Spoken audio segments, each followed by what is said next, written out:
may mga Opo. naglabas din po kasi ng statement like si VP Sara, at saka ang Mm. Malacanang sinasabi na, mas maigi kung mag-file na nga lang ng reklamo itong si, Michael Maurilio, kung meron siyang, Mhm. issues tungkol nga po dito sa kanyang mga inilabas na testimonya. Ano po yung tingin ninyo Opo. dito, Senator? Well, tinitindigan ko po yung mga sinabi ko nung una na pawang kasinungalingan yung mga nasa video.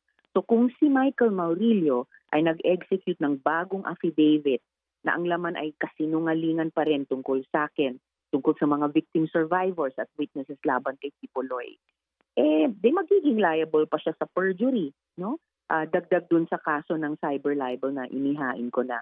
So, malaya naman siya maghain ng kaso laban sa akin. Pero tignan po natin yung mga laman. At saka Miss Maricel ha, curious na curious ako kung paano nakuha ni VP Sara yung salaysay ni Michael Maurilio Mm. bago pa niya ilabas yung kanyang fake news video. Mm, mm. So, meron po ba kayong ano, hinuha kumbaga, paano nga ba nakarating? Mhm. Kasi pati kami naku-curious. Ayun na nga, eh. Well, wala. Hindi ako makapagbuo ng, factual na teorya o fact-based na teorya dahil nakakapagtaka talaga.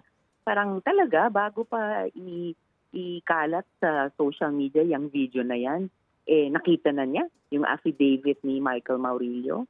Sige Mm. nga, ano ba yung paliwanag dun? But, Senator, do you think it's better kung matuloy Hmm. nga, for example, yung complaint nitong si Maurilio just so at least mas maging malinaw yung investigation?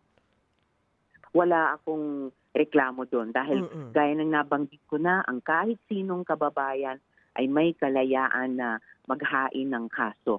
Ang akin talagang, pinagbibigyan talaga ng diin ay dapat pawang mga katotohanan ito. Tulad ng pinaninindigan ko yung lumabas na findings at recommendations sa committee report namin sa investigasyon tungkol kay Apollo Kibuloy at ang KOJC.